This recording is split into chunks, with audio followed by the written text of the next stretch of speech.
Hi, Cindy here.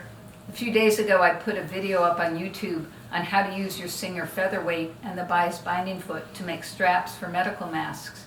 Of course, there are a few things I forgot to mention.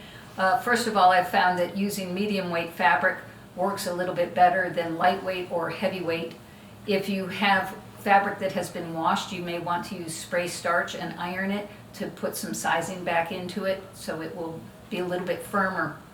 I use a lot of my fat quarters in my stash. I am a quilter, and if I found that if I cut across the 18-inch end 1-inch strips, I will end up with straps that are perfect for the masks. This would be a set of 4 straps that you would need for a mask. I finish the strap at the end simply by putting a knot in it. As I said, I'm a quilter, and I do some of Bonnie Hunter's quilts, and she says that there's no ugly fabric. If it's ugly, just cut it smaller. So some of my straps are just ugly fabric that I've cut smaller. I've also found that you can use a width of fabric strip of 1 inch, or you can use a piece from a jelly roll and cut that into 2 strips.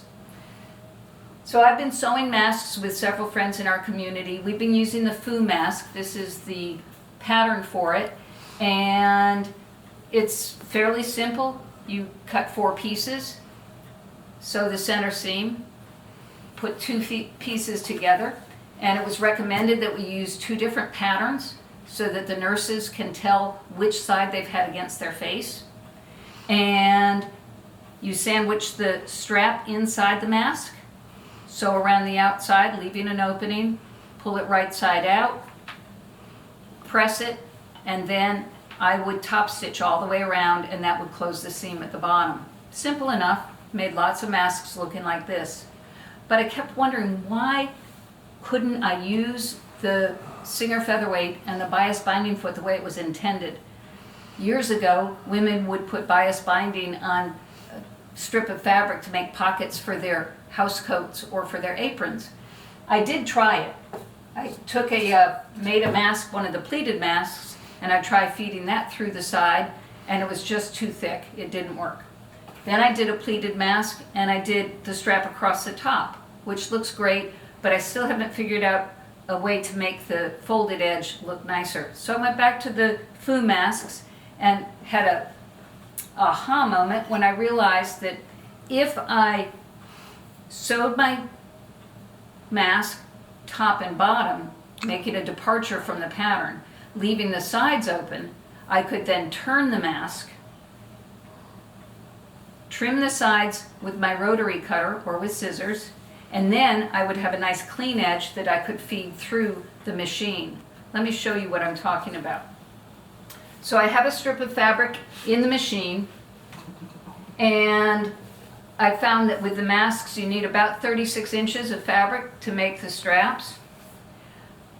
I like to find where I have joined 2 straps together with glue so that I can just do one mask after another. And the first thing that I do when I come to that joint is I find where the center of that strap is, and I put a pin there. That's just a reminder to myself as I'm sewing that I'm coming to the center of the strap. I begin sewing, letting the bias binding foot pull the fabric through. Sometimes that bias binding will get a curl in it. Sometimes it will have little pleats in it, but it still works fairly well. Once I get to my pin, then I take the mask, slide the raw edge into the groove as best that I can. There's a little metal tab there that you can kind of use to pull the fabric down towards the needle. Once you have it in that position, then you can start sewing, giving the fabric a little nudge until it gets caught by the machine.